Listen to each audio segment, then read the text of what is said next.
The next episode in the seasonal review is The Painting, which is probably one of the more, well, creative episodes so far. Now, its setup is pretty straightforward. Anais paints a picture of her family depicting them all as dysfunctional. So Principal Brown interprets this as a cry for help and has them all change their ways. He tells Nicole to relax a lot more and not worry about housework. He tells Richard he needs to get a job. And he has Darwin and Gumball take a class with a character named Mr. Small so they can use their energy in a less destructive way. Now, first off, the episode, like the end, makes it clear from the start that this is just a misunderstanding, as Anais tries multiple times to explain that she doesn't want her family to change. But no one listens to her and everyone tries to take the principal's advice. But each of them find that they can't do it.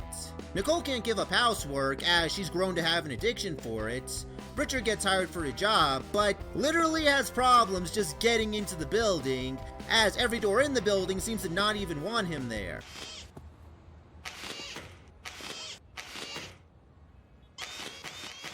Oh, and I see they got some inspiration from Rock Bottom. And Gumball and Darwin's class ends up teaching them more destructive ways of using their energy. I would love to go into detail about how psychotic this class is, but I think this clip alone highlights it the best. When you think about painting, do you think about something like this? Yeah. Well, you're wrong! This is not painting! Burn, you relic of convention! Yeah, it's that crazy. This whole episode itself is as dysfunctional as the family is. And that's why it's absolutely amazing. This is one of the better episodes of the show by far to me. Every single second of it was entertaining and fun to watch. And the humor it has is so creative and so ingenious that it's really hard not to get sucked in. Even though I'm more of a story-driven guy, it's always nice to have an episode that just goes as crazy as it can go and tries to find legitimate, unique ways to get its humor across. And this is one of those episodes that does it the best. Definitely something I'd recommend starting with if you haven't seen this show yet. Can I play with you guys now? Of course. There you go, honey. Hey-ya! And since we just had what I think is the best episode so far, what better way to top it than with what is probably the worst episode so far, The Laziest. Now, I got a few comments about this episode on my last video, with a few people calling it one of the worst, if not the worst episode of the entire show. It's about Richard not wanting to do work around the house for Nicole, so he tries to trick Gumball and Darwin into doing it, who he promised he'd spend time with, by the way. But when they catch on, Richard challenges them to a lazy off, saying he'll do their chores for a week if they beat him, which they find very challenging to do. Weird, seeing as they had no problems whatsoever being lazy in the end, but I still haven't fully figured out if this show follows continuity or not, so I'll just let that slide. Anyway, they ask a character named Larry, who was once known as Lazy Larry, to beat their dad in the lazy off, but Larry reveals he's no longer lazy. Yeah, well no shit, this is the same clerk from The Spoon and the DVD. I assume he works all clerk jobs in this universe, which actually is pretty damn amazing. I've got a car now, and a great new house, and a girlfriend who I'm gonna marry. Well gee, I wonder what's gonna happen. Oh, of course, they're gonna cause him to lose all of that. Yeah, they keep pestering Larry until he finally snaps and cause him to lose his job, well, one of them anyway, destroy his car, and make him lose his girlfriend, right when he was about to propose, too. So, because of all of that, they end up reviving Lazy Larry, which, okay, I'll admit, this could be a clever little metaphor for clinical depression, but seeing as Richard is portrayed as lazy just because he's lazy, I don't think that's what they were going for. But Larry becomes so lazy that he can't even make it to the lazy off, and Darwin and Gumball decide to challenge Richard again. Yeah, so we're just gonna ignore all of that? Really? Okay. And when Richard hears Nicole coming home, he tells them they won the contest. And then he does this. You should be ashamed of yourselves, fooling around as your poor father slaves away.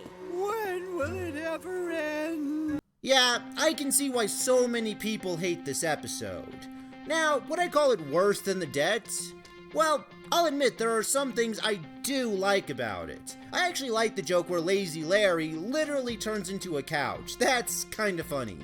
I like when Gumball and Darwin get a sugar rush. I mean, that's portrayed in a pretty unique way. And I'm assuming the writers intended on making Gumball and Darwin seem like the bad guys for what they do to Larry. But it comes off more as them just getting desperate to try and make Richard spend more time with them, like he promises them. So, even though I don't like what they do to Larry, it's still pretty infuriating seeing Richard resort to getting them into trouble because he would rather sleep than play with them. And even if they come off as villains to some viewers, odds are Richard will too. And not only that, even though I don't like the debt, I would still recommend at least watching the ending of it because the talent show part is a lot of fun to watch. This, I can't really think of anything I'd recommend from it. I don't know who would enjoy it other than maybe people who are Richard fanboys and feel he can do no wrong, or just really hate Larry. So, by that logic, yeah, I would say it's just a bit worse than the debts. And honestly, that's a pretty big achievement. Mind moving your feet? You heard what Mom said. Ugh. Well, let's see if the episode The Ghost can wash the taste of that episode out of my mouth. This episode is about Gumball letting his ghost friend, Carrie, use his body so she can experience eating food again, since, apparently even though she's dead, she still gets hungry. And Carrie ends up taking complete advantage of Gumball's body and puts Gumball through hell each and every time. So Gumball and Darwin try to find ways to make Carrie not want to possess Gumball's body, but each attempt fails, and it gets to the point where Carrie starts taking his body by force. Now, this episode, for the most part, is about being able to say no to someone, but I'm not gonna lie, there are points where it feels like a metaphor for rape. I mean, it's about Carrie taking advantage of Gumball's body and forcing him to do things he doesn't want to do. Then, I'll take Okay, but to be fair, this is a pretty entertaining episode. Even the way Gumball gets Carrie to stop is kind of interesting, and the ending actually had me laughing pretty hard. While I wouldn't call this the best episode so far, I would still call it decent. I hear Carrie has a few great episodes centered around her, and she actually becomes a pretty likable character down the road. And she seemed pretty enjoyable in this episode. In fact, she reminds me a lot of Lucy from the Loud House. That is just so insensitive. You know ghosts can't eat. You forgot. Lucy! I always forget about Lucy! Story of my life. Hey, who knows? Maybe she's actually the spirit of Great-Grandma Harriet. Well, anyway, this was a fun watch. In fact, I think it's something I'd recommend for Halloween, since the possession scenes give off a very Halloween-like vibe. Definitely not a soulless episode. You mean your meatloaf is in your doctor's locker here at school? Yeah, it's because we're having Thanksgiving here or whatever. You can have my body. And now we move on to the episode, The Mystery. Oh, a mystery episode. Those are always fun. Ah, joke's on you. I like that episode. Ah, damn it. Well, anyway, this episode is about Principal Brown ending up smushed in Gumball's locker, and on top of that, he's been shaved, painted green, and rolled up in toilet paper. So Miss Simeon tells the students who were around for it, as well as the janitor Rocky, to report to the classroom, and that someone better own up to what happened to Principal Brown by the time she comes back. Because Principal Brown was found in Gumball's locker, everyone initially assumes it was him. So Gumball decides to launch his own investigation to find the real culprit. Now, this episode feels kinda similar to the Fairly OddParents episode, Where's Wanda? Right down to a nice little film noir part of the episode. And like Where's Wanda, it has some nice little homages to mystery-themed tropes. Now, the reveal of who did it is actually handled pretty good, as there are hints thrown in that all come together really nicely. Though, I will admit, it does at times feel like a bit of a stretch. Also, I feel the ending this episode has might either satisfy you or infuriate you. Me, I was satisfied with it. Overall, it's another decent episode. There are some things that are kind of distracting, but I do like some of the humor and I like the homages. And again, it's very entertaining. So yeah, not really much more to say. It's a pretty solid mystery. Well, it was so funny, I blew a fuse. I was like, ha, ha, ha, ha. And with that, we move on to the prank. Now, this episode is kind of like The Laziest, if The Laziest got a second draft before getting made. It's about Richard pranking Gumball, and when Gumball pranks him back, he takes it really hard and tries to get Gumball and Darwin back. But they keep getting the drop on him, and each time they do, their pranks get more and more dangerous, which not only hurts Richard's pride, he also snaps because of it. What the what? I'm gonna prank you. Now, while this episode shares similarities with The Laziest, including Richard behaving kinda poorly, it's all executed a lot better. I think the only real issue I have is Gumball's mom guilting Gumball and Darwin for pranking Richard, while still defending Richard's behavior. But it wasn't as infuriating as it could have been. This episode feels like the writers saw what they did wrong with The Laziest and decided to try again. But they actually learned from what they did wrong. And while prank episodes are nothing new and the message behind them is pretty obvious, don't take pranks too far, this one is still pretty enjoyable. Even the ending of it is satisfying. Even though you can very easily see it coming, it's still executed pretty well. Again, while it's not the best episode of the season, it's still an enjoyable, funny experience. Dad, are you okay? Can I get something to eat or something? No, I still have plenty of coconuts. What happened to your clothes? I ate them. And next up is the GI. Wait, is that how it's pronounced, or do you call it the G? Okay, well, I'm gonna call it the GI. Sorry if that's the wrong pronunciation. Anyway, this episode is about Gumball and Darwin wanting to take karate lessons, so Nicole buys them karate costumes, which they enjoy so much they wear to school every day. But everyone starts making fun of them for their outfits, which makes Nicole want to get rid of them. But Darwin and Gumball are so blissfully ignorant to the kids' mockeries that they don't even realize they're being made fun of. It's just that it kind of looked like the kids were making fun of you back there. Yeah, laughing with you can sound like laughing at you. Now, for the most part, this episode was lingering on the okay spectrum for me. The story is pretty basic, the humor was pretty bland, and there's a random song number that, well, okay, I kinda enjoyed. I think you'll either find it really charming or really annoying, but I find it charming. But what keeps it from staying in the okay range is the last 4 minutes of the episode. There's a pretty heartwarming moment with Penny and Gumball that's handled really nice, and there's a nice little backstory with Nicole and Richard's relationship. Also, for the record, I've heard great things about the episode The Choices, which I hope to get to one day. And if it's anything like those moments, it's something I think I'm gonna really enjoy. Anyway, even though I found the first part to be nothing too special, the second half is definitely worth waiting for. And it alone is enough for me to award this episode its black belt in greatness. Face up to what maturity means and forget about our martial arts dreams. Next episode on the list is The Kiss, and okay, honestly, when I heard that title, a part of me hoped it was a Gumball and Penny-centered episode, since quite a few people talked up their relationship in the comment section of part 1, and their moment in the GI kinda got me looking forward to seeing more episodes centered around them. But no, it's more like Grandma's Kisses from SpongeBob, but not nearly as annoying, though not exactly anything special either. It's about Richard's mom, Granny JoJo, coming to watch the kids while Richard and Nicole are away, and Gumball says he doesn't want to get cheek kisses from her anymore. But when Granny JoJo goes to give Gumball a cheek kiss, she accidentally kisses him on the lips, which completely traumatizes him. He ends up having hallucinations, he has night terrors about it, and everything around him reminds him of it. So Darwin tries to help Gumball get over it by helping him find his happy place. Hey, dangerous criminal! Oh, hey, Darwin. This episode is just well, it's just there. There's honestly nothing much to say about it. It's pretty much just a basic episode. There's not too much I'd say stands out about it other than, well, Gumball's initial reaction to Granny JoJo's kiss.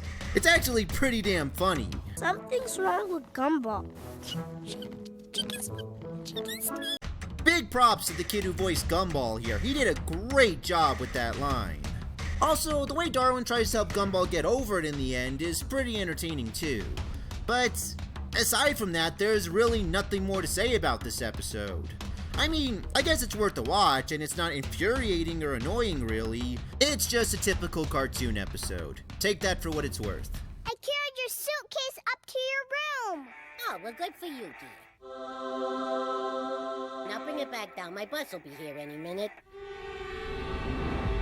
Well anyway, next we move on to the party. Now this is actually what I was hoping for from The Kiss, an episode that officially starts growing the Penny and Gumball relationship. In this episode, Tobias' sister Rachel throws a high school party and Tobias invites all his classmates to it. Rachel says they can only come provided they bring a date. So Gumball starts looking for one and asks out every girl in the class, and he gets rejected because, well, honestly, he's an asshole about it. You're not really my type because I usually like attractive girls, but hey, beggars can't be choosers. How about you, Terry? You look desperate. Was that a slap? Yes. Ouch. Gumball also gets a note asking him out, but because the note isn't blatantly saying, "Will you be my date?" Gumball doesn't understand it and ignores it. And because he's too nervous to ask out Penny, he ends up going to the party with Tina, while Penny goes with Hector. Now first off, this episode has some great comedy. Kinda like The Painting, the humor is really creative, but it pokes fun at all high school party type comedies. And the animation is probably some of the better animation I've seen so far from the show. The scene where the party takes off is candy for the eyes. It's just such a fun experience. And the last 2 minutes of this episode start blossoming Penny and Gumball's relationship. And honestly, they're kinda cute together. They act like how you'd imagine childhood sweethearts would act, and it's really kinda charming. I was the peanut butter. What? Oh, I was supposed to be the jelly, wasn't I? You seriously didn't understand? No. Even Rachel starts what seems like a relationship with Darwin, but I already know that doesn't happen because I watched the Alpha J Show's video on how Gumball has mastered relationships. But even then, the parts with them have a cute little charm to them too. Overall, this is a fantastic episode. I think I'd put it up there with The Quest and The Painting as one of my favorites so far. Like both those episodes, there wasn't a single moment where I felt disinterested or that I felt was average at best. From start to finish, it's a fun, engaging, and charming episode. I like the new one better. Who? What? Penny? Oh no, I don't love her. I mean love her. I mean like her. Can we go home, please? And for the last episode of the video, we have The Refund, which is about Gumball and Darwin buying a game that isn't for the console they have and wanting a refund. But they get told over and over again by Larry that they can't get a refund. In fact, Larry makes it clear he's too afraid to give them a refund because of his manager. So Gumball and Darwin get Richard to help them out, which is pretty damn funny. Now how do I look? Actually, you look like your wedding picture. Perfect. Now the episode also builds up the manager big time, so much so that the reveal of what he looks like isn't too surprising.